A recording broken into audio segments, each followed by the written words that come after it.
8 children killed in that mass shooting were laid to rest. The children were killed by Shamar Elkins, who was the father to 7 of them. This memorial service right here was held at Cedar Grove Baptist, and Congressman Cleo Fields spoke at that funeral. This is not a Shreveport mourning. This is a nation mourning. And many in the community are calling for more efforts to prevent anything like this from happening again. She didn't hear it coming. One moment, the house was ordinary, the sound of small feet, the low hum of a Sunday morning, children still wrapped in the kind of sleep that only the very young can manage. And then the door opened, and everything that was supposed to be safe became the most dangerous place on earth. By the time the sun had fully risen over that neighborhood, 8 children were gone, not missing, not taken somewhere far away where hope could still survive. Gone. And the man who took them, the man whose name they carried, whose blood ran through their veins, whose face was the first face some of them ever learned to recognize, was someone they called Dad. What you are about to hear is not a story about a stranger. There was no masked intruder, no random act, no senseless attack from someone who came from nowhere. This was planned, this was personal. And when it was over, 3 mothers would never be the same. A 12-year-old girl would carry wounds that no hospital could see, and a community would be forced to stare into a darkness that no one, not the neighbors, not the church, not the system, had moved fast enough to stop. We will take you inside every detail, the survivors, the investigation, the federal indictments that followed, the moment the ATF revealed something about one of the men connected to this case that stopped everyone in the room cold. We will give you names, we will give you facts, we will not look away.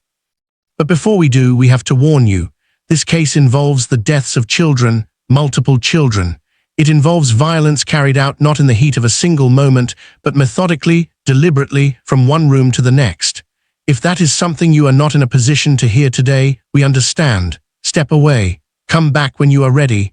This story will be here. For those of you staying, welcome to True Crime Files. If you are new here, this is what we do. We go deeper. We stay longer. We cover the cases that demand more than a headline. Subscribe now and hit the notification bell so you never miss a new episode. Drop a comment below and tell us where in the world you are watching from. We have viewers joining us from across the globe, and every single one of you is part of why we keep going. Now, let's go back to the beginning. Shreveport, Louisiana sits in the northwest corner of the state with a population just over 180,000 people. It is not a small town. It has infrastructure, city government, school systems, and law enforcement. It also has a domestic violence problem that is documented, measured, and on record long before April 19, 2026 arrived. Caddo Parish City Councilman Grayson Boucher put a number to it. More than 30% of murders in Shreveport carry a domestic violence classification. That is not a talking point.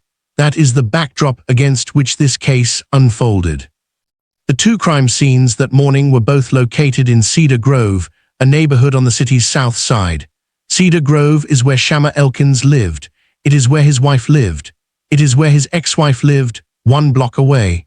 Everything that happened on April 19th happened within the same small radius of streets that Elkins knew by heart. Shamar Elkins was born December 7, 1994. He was 31 years old. He served in the Louisiana Army National Guard from 2013 to 2020, 7 years, as a signal support system specialist and fire support specialist. He was never deployed overseas. In March 2019, he was arrested for illegal use of a weapon and carrying a firearm on school property. He pleaded guilty. That conviction made him a federally prohibited person, legally barred from owning or possessing a firearm from that point forward. The day before the shooting, he posted a photo of his eldest daughter on social media. On Easter, weeks earlier, he posted a group photo with all 7 of his children, captioned simply, "All my kids." Michelle Silver, who had known Elkins for 25 years, said she would never in a million years have believed him capable of what happened. His brother-in-law Troy Brown said the same thing plainly. He loved his kids. Elkins married Shaneiqua Pugh in 2024. He had previously been married to Christina Snow, who had 3 of his children and lived 1 block away. When Shaneiqua filed for divorce citing infidelity, Elkins did not take it quietly. Troy Brown confirmed he was struggling. He told Brown directly, "Bro, I don't want to lose my wife." Their divorce court date was set for April 20th, 2026, the morning after the shooting. They never made it to that courtroom. What the New York Times later confirmed through family sources was that back in 2023, when Shaneiqua had previously considered leaving, Elkins had made a specific threat. He told her if she tried to leave and take the children, he would kill her, kill the children, and kill himself. That threat was made. It was heard by people who knew him. It was never reported to law enforcement. In February 2026, 2 months before the shooting, Shamar Elkins attempted to take his own life. He survived. His family got him into the Veterans Affairs medical system for a mental health evaluation, and he spent approximately 10 days at the local VA hospital receiving medication and counseling. When he was discharged, Troy Brown said he came home happy. The woman who raised Elkins, though not his biological mother, later confirmed this suicide attempt to the New York Times, the first time that detail was placed on public record. What followed that discharge was not stability. In the weeks before April 19th, Elkins was posting publicly on social media asking God for strength against what he described as depression, anger, anxiety, and panic. Those posts were visible. Nobody who saw them initiated any intervention. On April 5th, 2026, 14 days before the shooting, Elkins called his biological mother Mahelia's home. She did not answer. He spoke instead to his stepfather. He told him he was having dark thoughts, including thoughts of suicide, then ended the call abruptly with one sentence: "Some people don't come back from their demons." No one who heard that call contacted law enforcement. No welfare check was initiated. Shreveport police later confirmed they had no prior record of any domestic violence calls connected to the Elkins household. The system had no legal trigger to act. Catherine Spearman, an assistant professor at Pennsylvania State University who specializes in domestic violence and child abuse, identified the behavioral pattern present here: a man unable to tolerate the loss of control that a divorce proceeding represents. She noted that the same week as the Shreveport shooting, a separate case in Virginia involving Justin Fairfax followed an identical documented profile: men facing divorce, with firearms, with deteriorating mental health, who chose violence as their final act of control. Dr. Denise Shervington, chair of psychiatry at Charles R.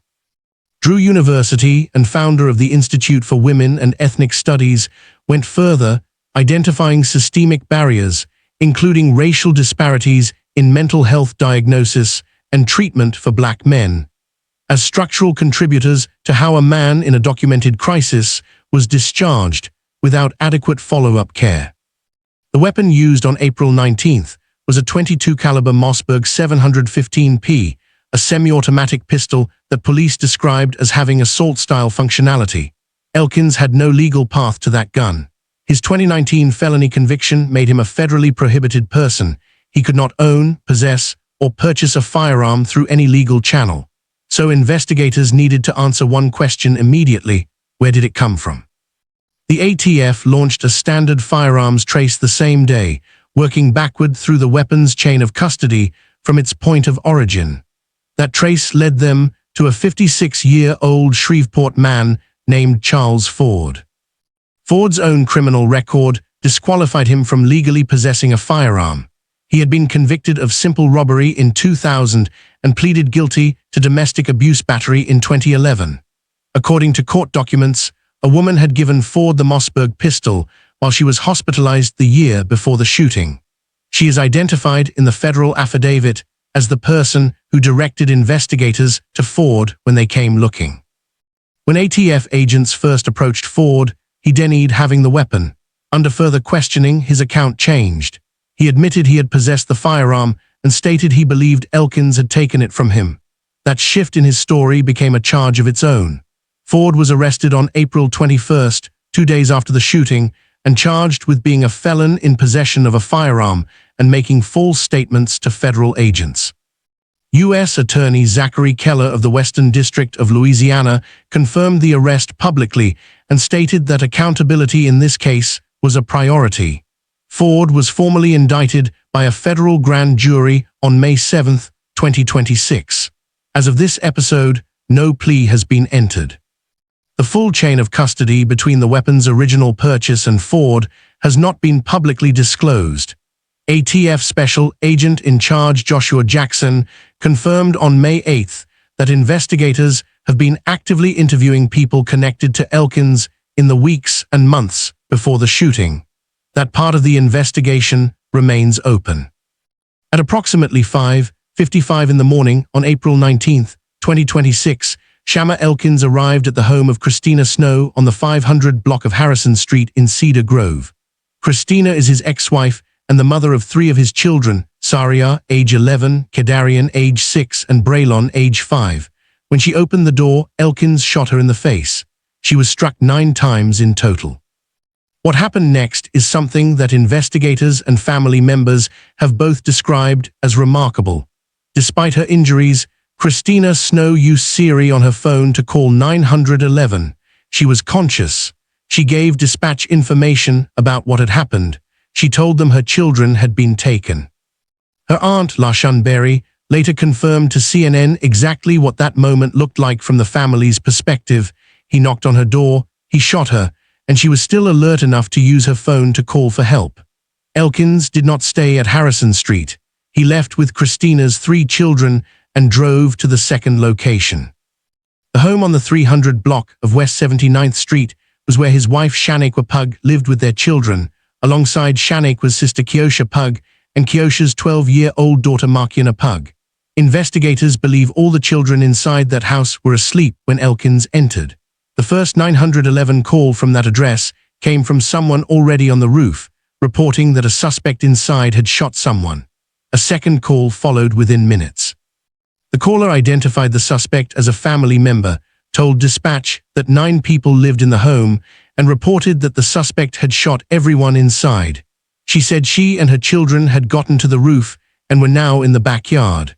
Shreveport Police Chief Wayne Smith confirmed that officers arrived at 6:01 a.m. Shaneiqua Pugh was shot 9 times and survived. Keosha Pugh and her daughter Mayence made it to the roof and both jumped. Keosha shattered her pelvis and hip on impact. Mayence came down with scratches, but Keosha's son, Mayence Pugh, age 10, was shot and killed as they tried to get out. A third 911 call came in reporting the shooting on Harrison Street, and at that point dispatch understood that both scenes were connected and involved the same suspect.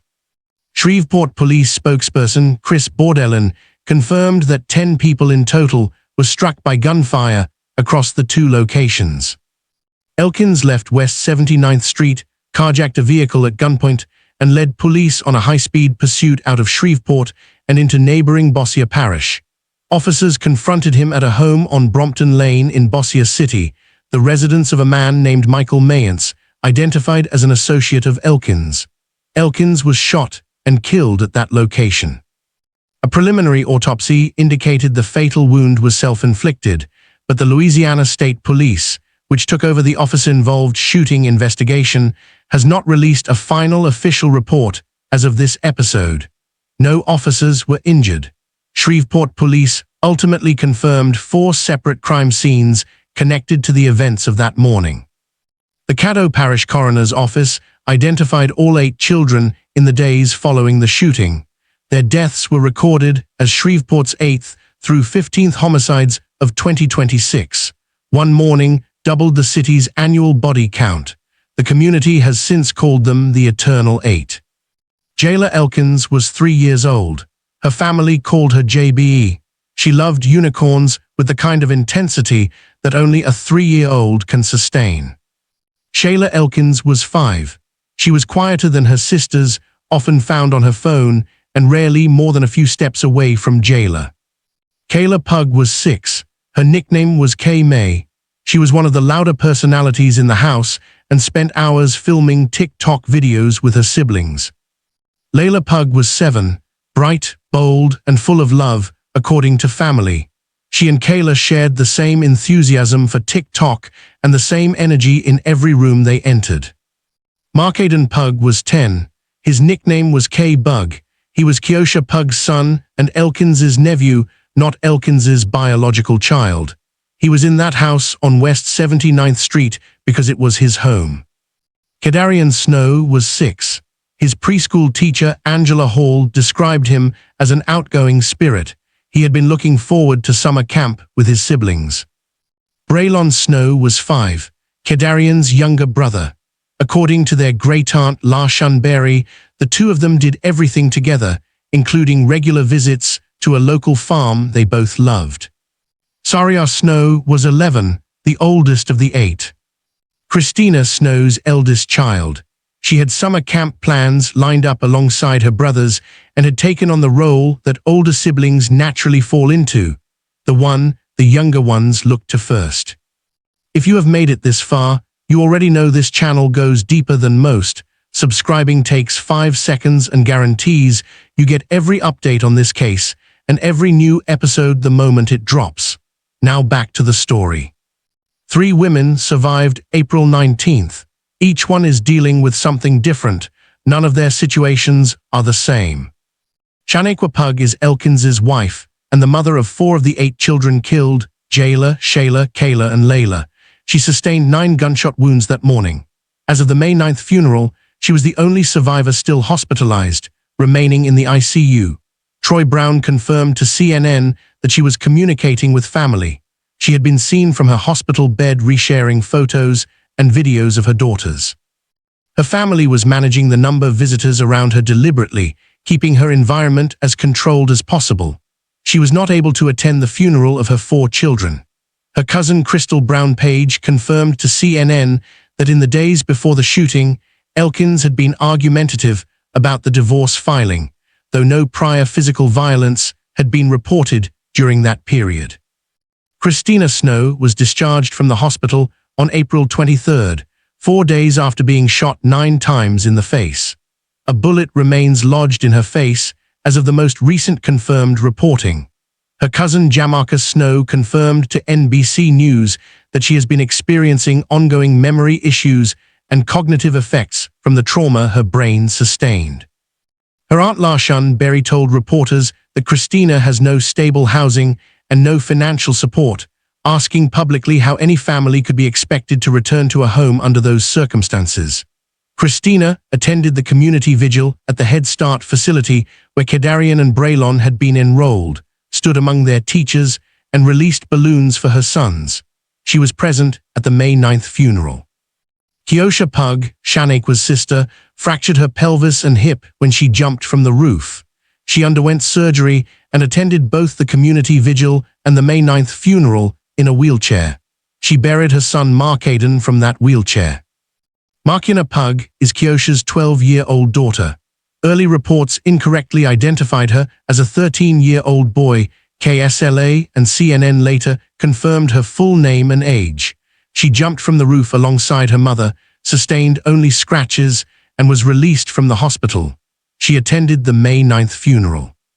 Trauma specialists who work with child survivors of familicide document a specific pattern in cases like hers, what clinicians call a complex traumatic event, where multiple simultaneous traumas occur in rapid succession.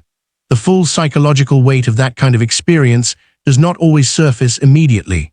Delayed onset trauma response is a documented clinical phenomenon, meaning the impact can emerge months or years later. Markina's situation requires specialized, sustained therapeutic intervention, not the pop-up mental health clinic that Brentwood Hospital CEO William Weaver opened for the broader community, and not the school district counseling services that Caddo Parish Supervisor of Counseling Ranatada Mahoney confirmed were available to students. Those resources serve the community. Markina needs something more specific. Caddo Parish Public Schools Superintendent Keith Burton called on the community to take care of its children and those carrying the weight of this tragedy. Markina Pugh is exactly who he was talking about. Michael Mayence is 54 years old and lives in Shreveport. His home on Brompton Lane in Bossier Parish is where Elkins fled after the shooting and where the pursuit ended. Once the scene was secured, law enforcement executed a search warrant on the property and found multiple firearms inside. A review of Mayence's criminal history revealed he had been subject to an active domestic violence protection order since October 2024, formally served on him in December of that year, with the order set to expire in May 2026. Federal law is unambiguous on this point. Anyone subject to such a protection order is prohibited from possessing firearms. Mayence had several. He was charged on April 25th and formally indicted by a federal grand jury on May 7th, 2026. He faces up to 15 years in federal prison. The case is being prosecuted by Assistant U.S. Attorney J. Aaron Crawford. The more significant development came on May 8th, the day before the funeral, when ATF Special Agent in Charge Joshua Jackson spoke at a federal press conference. Jackson stated on the record that investigators know Mayence and Elkins had a relationship and a friendship, and that through the course of the investigation, Mayence appeared to be agreeable with Elkins and the actions that he took. That is a federal law enforcement official publicly stating that the man Elkins ran to after killing 8 children appeared to agree with what he had done. It is not a formal conspiracy charge, but it signals clearly that investigators are not treating Mayence as a passive bystander, and that the full scope of his legal exposure may not yet be defined. Michelle Silver, Mayence's sister, has spoken publicly in his defense. She has known Elkins since he was 6 years old and said she would never have believed him capable of what happened. She also said she believes the firearm possession charge against her brother is unfair because the law is not widely known. Both her account and Jackson's statement are part of the documented public record. 3 separate systems had contact with this case before April 19th arrived. Each one had a point where a different outcome was possible. None of them produced one. The first is gun access. Elkins had a felony weapons conviction from 2019 that legally barred him from possessing a firearm. That conviction did not prevent him from having one 7 years later. The weapon passed through Charles Ford, who was also a federally prohibited person. The Louisiana Illuminator documented it plainly. His 2019 felony firearm conviction did not prevent Elkins from getting another gun. The legal barrier existed on paper. It did not exist in practice. The second is mental health. Elkins voluntarily sought help. He went to the VA hospital in February 2026, was evaluated, received medication and counseling, and was discharged in approximately 10 days. 2 months later, he was calling his stepfather and ending the conversation with "Some people don't come back from their demons." No follow-up care intercepted that. Dr. Denise Shervington's published analysis identified the systemic pattern at work: racial disparities in mental health diagnosis, structural barriers to care for Black men in America, and a treatment model that discharged a man in documented crisis back into the exact circumstances that produced it. That analysis does not place moral responsibility on any individual clinician. It identifies a system that was not built to catch what it was supposed to catch. The third is domestic violence infrastructure.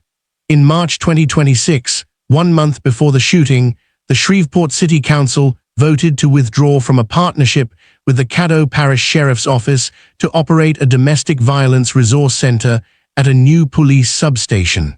The center did not open. Mayor Tom Arsenault acknowledged after the shooting that his office is now working to establish a comprehensive domestic violence center, a direct confirmation that the gap was real before April 19th, not after. Councilman Grayson Boucher called the city's domestic violence situation a true epidemic. Caddo Parish Sheriff Henry Whitehorn called for the community to move from conversation to coordination, from awareness to action, and from reaction to prevention. Catherine Spearman at Penn State made the point that systems need to treat the specific risk factors present during separation proceedings as documented danger signals, not background noise that gets filtered out until it is too late.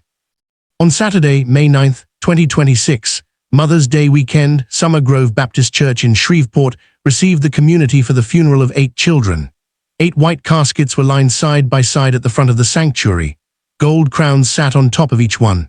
Large photographs of each child were placed beside their casket. White flowers. Mourners dressed in pink, purple, and blue filed past in a slow procession, each person moving past 8 faces they would not forget. Among those who attended were Shreveport City Councilwoman Tabitha Taylor, Councilman James Green, Mayor Tom Arsenault, former U.S. Representative Gabby Giffords, and Congressman Cleo Fields. Fields addressed the room and said what many in that sanctuary were already feeling: this is not Shreveport mourning, this is a nation mourning. Councilwoman Taylor acknowledged that no words exist that are sufficient for what this community was being asked to carry. Councilman Green asked the congregation to set aside the grief on their faces and approach the service as a celebration of who these children were. Pastor and gospel singer Kim Burl spoke directly to the question that no one in that room could stop asking why, and delivered the message that God makes no mistakes. That moment is part of the documented record of the service. After the service, all 8 caskets were carried on horse-drawn caissons to Forest Park Cemetery, west in Shreveport. Roses were placed on each casket. All 8 children were buried near one another. Louisiana Governor Jeff Landry and his wife, Sharon, had announced in the days following the shooting that their Love One Louisiana Foundation would cover every funeral and burial cost. Not one family was asked to pay. The governor said of Elkins that it was not a fit of rage when he snapped once. It was systematic. Christy Gustafson, CEO of the Community Foundation of North Louisiana, announced 2 separate memorial funds, one to address the immediate needs of the surviving families and one dedicated specifically to domestic violence protection. Shaneiqua Pugh, identified in CNN and Getty Images coverage as a family member, was among those present, comforted by loved ones throughout the service. As of this episode, here is where every active thread in this case sits. Charles Ford was federally indicted on May 7th. No plea has been entered.